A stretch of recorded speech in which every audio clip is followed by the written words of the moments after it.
అర్థమైపోయింది. నిజంగా రామ్ చరణ్ లుక్ చూసిన భయ వేరే అంటే వేరే అనిపించింది. ముక్కు పుడక అసలు అంటే హీరోలలో రీసెంట్ టైంలో ఎంత తోపు అంటే దసరా ఉంది, ఇది మన పుష్పాటు ఉంది, దాంట్లో హీరోలు ట్రై చేశారులే కానీ ముక్కు పుడక పెట్టుకోలేదు.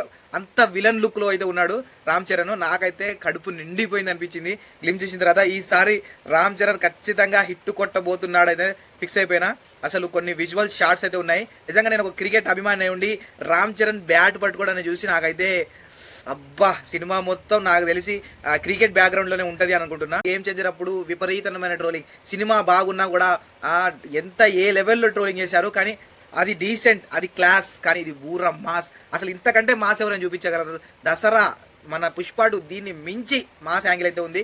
బ్యాట్ పట్టుకునే సీను, ఆ బ్యాట్ పట్టుకునే సీన్ అప్పుడు 5-6 అడుగులు అంటే హాఫ్ పిచ్ మధ్యలోకి వెళ్ళి ఆ బ్యాట్ని కింద పడే ఆ సీన్ ఉందన్న. నిజంగా బుచ్చిబాబు గారు ఎలివేషన్లు, ఆ క్లిప్స్ షాట్స్ తీయడంలో అంటే ఒక మనిషికి ఎంత గూజ్ బంప్స్ ఏ లెవెల్లో తెప్పియాలో ఆయనకి కరెక్ట్ పట్టేశారు. ఆ కింద ఇట్లా కొట్టి షాట్ కొట్టే సీన్ ఉందన్న. వేరే అంటే వేరే లెవెల్ అన్న.